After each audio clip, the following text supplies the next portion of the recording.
નમસ્કાર ખેડૂત મિત્રો, જય જવાન જય કિસાન. હવે આપણે આજે વાત કરવાની છે પ્રાકૃતિક ખેતી અને ઓર્ગેનિક ખેતી છે શું.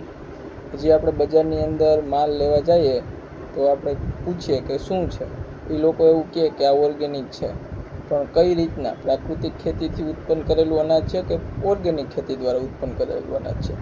તો અત્યારે પ્રાકૃતિક ખેતી એટલે શું છે કે કુદરતી રીતે છે, ગાય આધારિત છે. જેમ કે ગાયના છાણમાંથી, ગૌમૂત્રમાંથી જીવામૃત છે, બીજામૃત છે, એ બધું બનાવવામાં આવે છે. પછી એના દૂધ, દહીં, છાશ એનો ઉપયોગ કરવામાં આવે છે. પછી એ ઝીરો બજેટ ખેતી છે કે તમારે ક્યાંયથી બહારથી ખાતર લેવું પડતું નથી કે તમારે કોઈ દવા લેવી પડતી નથી.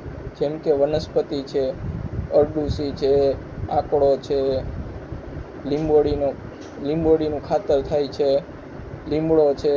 જેમ કે કડવી અલગ અલગ વનસ્પતિ છે, બરાબર.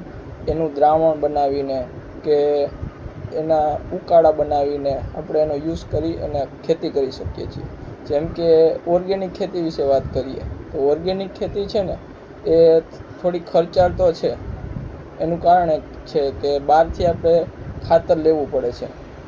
જેમ કે વર્મી કોમ્પોસ્ટ, એરંડાનો ખોળ, લીંબોડીનો ખોળ, લીંબોડીનું તેલ, એ બધું આપણે બહારથી ખરીદી કરવી પડે છે. પછી આપણે એમાં ખેતરમાં નાખી અને આપણે જે ઉત્પાદન થાય છે ઓર્ગેનિક જ, પણ થોડી ખર્ચાળ છે.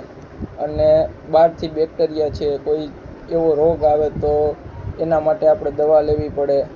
બધી ઓર્ગેનિક દવા ખરીદી કરીને આપણે જે ઉત્પાદન કરીએ એ ઓર્ગેનિક ખેતી છે. હજી ઘણા લોકો હજી કન્ફ્યુઝ છે કે ઓર્ગેનિક ખેતી પ્રાકૃતિક ખેતી શું છે. આપણે એને સમજાવીએ, આ વિડીયો એના માટે છે. તો આના પછીનો આપણે નેક્સ્ટ વિડીયો બનાવશું.